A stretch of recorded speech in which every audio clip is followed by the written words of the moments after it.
This is the Meetinghouse with Dwight A. Moody. News, reviews, commentary, and conversation on religion and American life. Now, here is Dr. Moody. Hello, everybody, and welcome to the Meetinghouse. I am Dwight Moody, the founder and host of the Meetinghouse. We're glad that you've joined us today for our conversation on religion and American life, coming to you over radio in southeast Georgia, my home on St. Simon's Island, Brunswick, Georgia, and also through YouTube and Facebook and on the website of the Meetinghouse and of St. Stephen's Baptist Church. We're facing some changes, though, in our distribution and broadcast. We'll talk to you about that in a few minutes. We're in the series, as you know, of dealing with Christian nationalism, what I have called the most powerful and influential religious movement in America today. I've been writing on it and broadcasting on it for a number of weeks now. Some of you have been listening on a regular basis. Today, I have a guest, Dr. Brian Kaylor from Jefferson City, Missouri. He holds a master's and PhD degree in communication from the University of Missouri. He is the editor and president of Word and Way, a religious news and commentary site out there in Missouri. We're glad to have him. This is his first time in the Meetinghouse. He's written a terrific article about Russia and the fascination of Christian nationalists with Russia and the Russian model of church-state relations. We'll get to talk to him in just a minute. But first, as always, we have the news. I've got 5 news stories, as always, and we're going to begin today in Washington, D.C. The National Catholic Educational Association released preliminary figures showing a slight increase in Catholic school enrollment for the first time in 2 decades. While enrollment in secondary schools is down slightly, the Catholic enrollment of pre-kindergarten students is up by almost 6%. Overall, the enrollment is up by 62,000 students nationwide. But even that increase does not put these schools at the same level that they had in pre-pandemic levels. Right now, Catholic school enrollment is down 2.8% below what it was just 2 years ago. Out in Los Angeles, 112 million people watched the Los Angeles Rams defeat the Cincinnati Bengals, Super Bowl 56 Sunday night. I was one of them, pulling for the Bengals. But only a few, and that did not include me, heard the testimony of the game MVP, Cooper Kupp. He caught 2 touchdown passes in a record-setting performance. But he confessed after the game that 4 years ago, when the Rams lost in the Super Bowl to the New England Patriots, he had a vision. Quote, "I don't know what it was. There was just this vision of God, that God revealed to me that we were going to come back, that we were going to be a part of a Super Bowl, we were going to win it, and somehow, I was going to walk off the field as the MVP of the game," end quote. What a story. There were a lot of people who thought he shouldn't have won it, but he did. Back to Washington, D.C. Recent events related to, quote, religious freedom have spurred more attention to popular opinion about what scholars call the first freedom. Professor Ryan Burge, who has been a guest in the Meetinghouse, published an article surveying recent legal activity, including cases involving public health protocols and if and how those protocols apply to churches. He draws attention to research conducted in late 2020, a little over a year ago, by the Becket Fund for Religious Liberty. He says, or writes, quote, "Broadly, a majority of Americans champion religious freedom. While nearly 40% of people of faith believe that religious freedom is protected too little in the United States, that view is only shared by 18% of people who say they are not religious. At the other end of the spectrum, 20% of Americans who say they are not religious believe that religious liberty is protected too much. Only 7% of religious people agree with that. There is clear evidence that the average American is more likely to give faith practices more latitude when they impact least, but more hesitant to protect beliefs and behaviors that disturb others in the community or the workplace. From Hendersonville and many other places throughout the United States, people of faith are praying for peace in Ukraine. The congregation of Providence Baptist Church of Hendersonville, North Carolina, of which I am the pastor, gathered around Ukrainian ministers Gennady and Mina Pogaskis of Kyiv. We offered prayer for their safety and for peace in their country. In Newark, New Jersey, Reverend Boris Godziak, Metropolitan Archbishop for the Ukrainian Catholic Church in Philadelphia, said there are daily prayers for peace being said in each of their 200 or so Ukrainian Catholic parishes in the U.S. And today at 2:00, just at the end of this broadcast, the National Baptist Convention of America is hosting a nationwide prayer meeting on Zoom with a focus on peace in Ukraine. And sadly, from Lexington and Louisville, Kentucky, big changes are in the works for the television network of St. Stephen's Baptist Church of Louisville, and that includes the Meetinghouse. Chief Engineer Alex Mattingly has resigned her position to become editor and videographer for a new daily television show at KET, Kentucky Educational Television. It will be hosted by Renee Shaw. Today is her last day as engineer for the Meetinghouse. We're uncertain of our continuing connection with St. Stephen's Church as they seek to sort out the direction they're going to go, but we will be back broadcasting in some form or fashion in Southeast Georgia and on the Facebook page and website of the Meetinghouse. Alex, Hi, talk to me.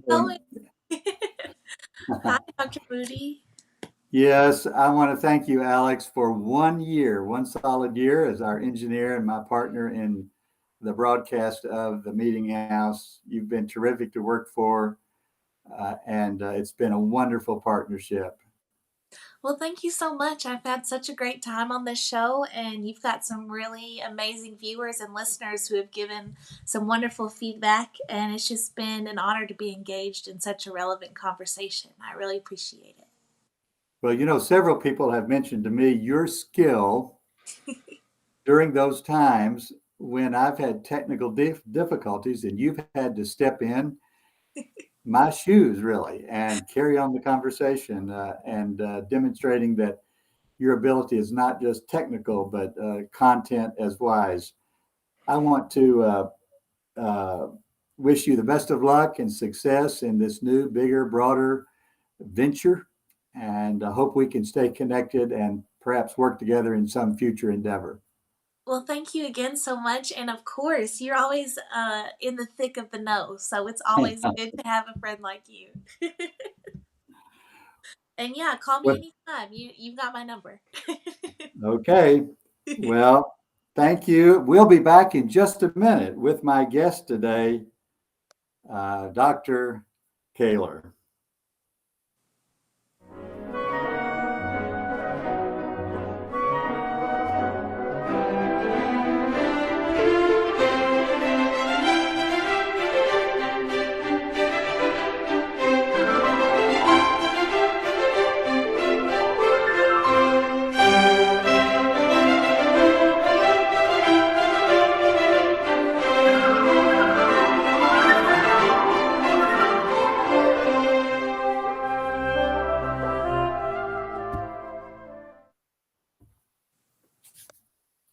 You are in the Meetinghouse. I'm your host, Dr. Dwight Moody, coming to you from Greenville, South Carolina, in our studio there. We've been broadcasting from North Carolina for about a year, and we started off our broadcast in South Georgia, where my home is.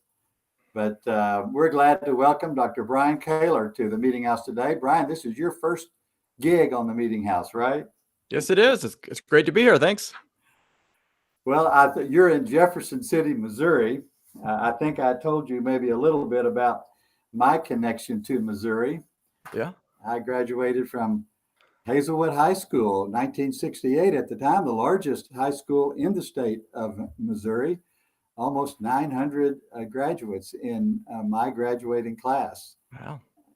I've stayed in touch with many of my graduates. There were two of us preacher boys in my graduating class. Tom Billings was the other, and he has for years and years been on the senior leadership staff of the Baptist Association of Houston, Texas. And he and I have stayed in touch. Well, our subject today is this Christian nationalism. I know it's as much a concern and interest to you as it is to me. You've written an article that I have read carefully, actually 2 or 3 times, about Russia. And I'm going to read you part of it and ask you a question. Okay. You wrote, in 2016, Putin signed a law targeting missionary and evangelistic activities. The law criminalizes sharing one's faith outside of an official house of worship. Officials used the law in the first year to bring 193 cases against 136 individuals in 57 religious communities. Those cases resulted in 143 convictions, 140 fines, and the deportations of 5 foreigners. Those targeted that year included 63 cases against Pentecostals, 43 against Jehovah's Witnesses, and 31 against Baptists. End quote. In spite of this, as you and I know, Christian nationalists in America look to Russia as an example of how Americans, as an example for Americans for how religion and state can cooperate and support each other. And then you have this summary statement, quote, politicians like Josh Hawley, who is your senator out there in Missouri, pundits like Tucker Carlson of Fox News, and preachers like Franklin Graham feign or fake concern about religious persecution, but in bolstering Putin's regime, they fail to grasp the moral stakes of this moment, end quote. Why is it that these people are so enamored with church-state relations in Russia? Yeah, it's a great question, and it's an important question. I mean, one of the things that I have found frustrating for years now since this 2016 law came into place is how little attention and understanding there is to this in the United States. I mean, there is ongoing religious persecution, and it impacts a number of religious minorities. Jehovah's Witnesses have been particularly targeted. Muslims have been targeted, but even Christians like Baptists and Pentecostals as a minority Christian group in Russia have been targeted. And so it's frustrating that it hasn't gotten more attention.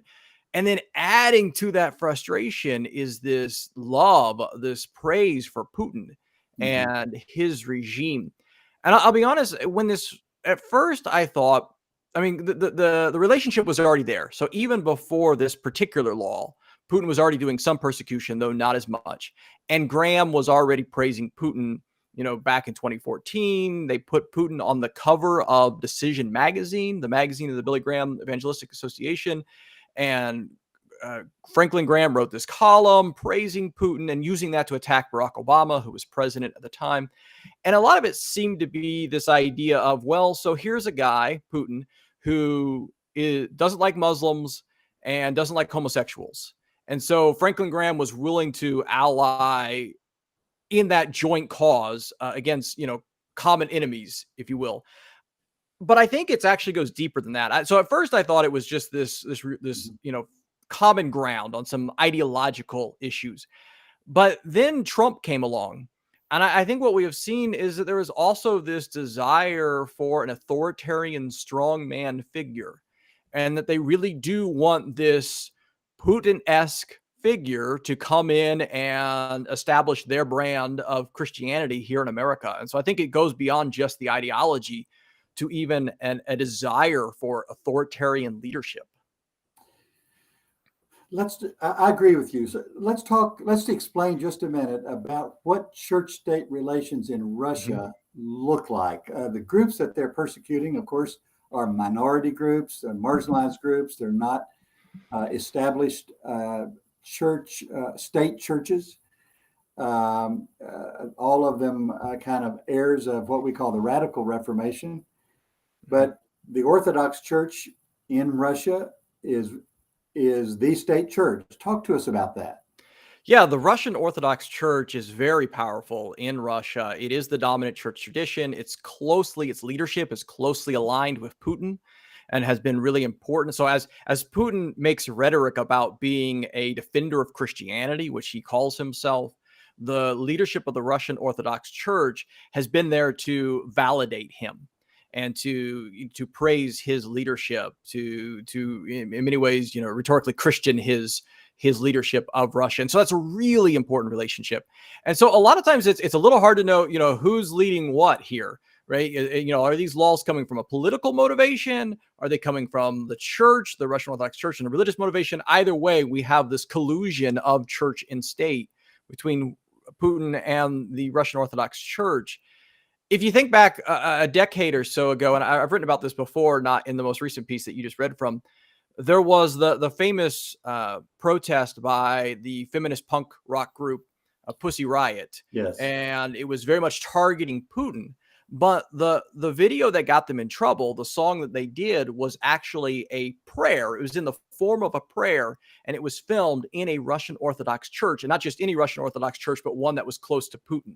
And so they, in their protest against Putin, they also recognized that this had to be a protest against the Russian Orthodox Church as well.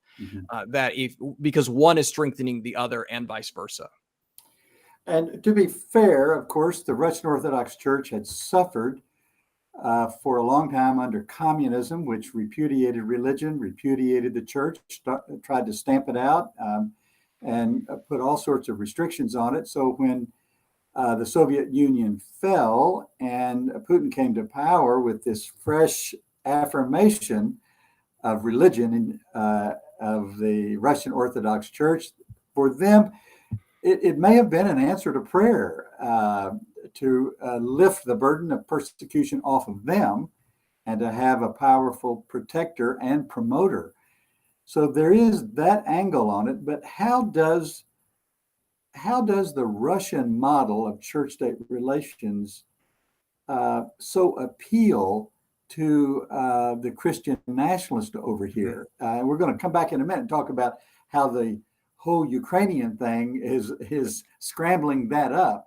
But why is this an appeal to some American Christians? Yeah. So, I mean, the Russian Orthodox Church, I mean, you're right. They were persecuted for 7 decades or so under communist rule. But historically, the Orthodox Church, like some other church traditions, does have a theology that I think makes it more amenable to partnering with and even aligning with state government. You made a comment about some of those that are being persecuted that are Christians are from the Radical Reformation. And I think that's an important thing because theologically, let's take Baptist, for instance. I'm a Baptist, grew up Baptist, and Baptists historically not only were about believers' baptism, right? That was the key component that brings the name of Baptist, but another aspect of Baptist was this idea of church-state separation so that there would be true religious liberty for all people. And so Baptist, I think in Russia, even though they were excited to see evangelistic opportunities open up, they were excited to see the persecution of the communist period come to the end, were less susceptible because they held to that historic understanding. They were less susceptible to align themselves with the state. And so one of the things that has hurt Baptists in Russia is that they historically often refuse to register with the state government as a body. And that makes them more likely to be targeted now. This is something they haven't been doing for decades. They haven't been registering, but now they're more targeted by these newer laws because they have this, I think, healthy skepticism of getting too close to government. And so I think what we're seeing then among Christian nationalists is Christian nationalists reject that idea, that warning that we've had for 400 years from the Radical Reformation. They don't see that as a concern. And so they do like the model of the Russian Orthodox Church. They want to see that here, where there is a dominant church, where there is a close tie, a close relationship between whoever's in the White House and then their chosen religious denomination. And I do think it's fair to say that Christian nationalists in the United States think that our government is being run by atheists and secularists and liberals and people who don't like the religious tradition. I'm remembering the quote of, I think it was the Colorado House of Representatives, who said some months ago at a rally, this country is being run by ungodly people and it's time for us to take it back. And it's almost laughable in some ways, because you couldn't get elected president in the United States unless you had some connection to a Christian church. All of the Supreme Court justices have to be people of faith, or they don't get elected or appointed. But I think it is this fear, don't you think, that the Christian leaders have of secularism in the United States, marginalizing religion, and they look over there to Russia, where the state apparatus is not marginalizing religion, but at least publicly embracing it. And they say, boy, we need more of that here in the United States. Yeah, and I think that there's an understandable viewpoint that, I mean, let's be honest. Look, our faith is very important to us. So I understand the temptation of, I believe this is the truth, and I want more people to believe it. I want to see what I think are good, healthy ideas codify. I get that temptation. The problem is that it never seems to work out well for the church. And so, I mean, we always see this alignment between church and state seems to be more about the state, more about the politics, and the church is the one that gets used. I'm sure you're familiar with the way that Tony Campolo likes to put it, but I think it is the best description of what happens here, that mixing church and state is like mixing ice cream and manure. It doesn't hurt the manure, but it sure messes up the ice cream. And that seems to happen time after time after time again in history. And I think that's the mistake Christian nationalists are they're making here, is they think they can run this thing and not realize that they're the ones that are actually losing out. Speaking of Tony Campolo's metaphor there, I am assuming for just a minute that the ice cream was the church and the manure was the state. Is that what you think? Yeah, I'm pretty sure. And, to be fair, Tony's coming from like Roger Williams, right? Roger Williams talks about the hedge between the wilderness and, when he talks about so Jefferson's borrowing his wall of separation between church and state. And he's borrowing from Roger Williams, but he talks about the hedge protecting the garden of the church from the wilderness of the state. And so, yeah, there's definitely a pro-church bias, if you will, from Tony Campolo and Roger Williams. And of course, those of us who've been in the church for a long time know that there's a lot of manure in the church. Sometimes that metaphor deserves to be flipped. So, and now we have, of course, Russia threatening an invasion of Ukraine. And as I read in my news segment, the little church where I preach in North Carolina, Hendersonville, North Carolina, just up the road a piece, we had as our guest two fabulously impressive people. One is a Mexican, carries a Mexican passport, working in Ukraine. The other is a Russian, carrying a Russian passport. They met at seminary in the United States and took up a call 20 years ago to go to Ukraine, Kyiv, and to work with street children. When the Soviet Union fell, there was, of course, chaos all over Ukraine, and many families collapsed, the economy collapsed, many street children. So these people went over there, started what they called the Village of Hope to take care of these people.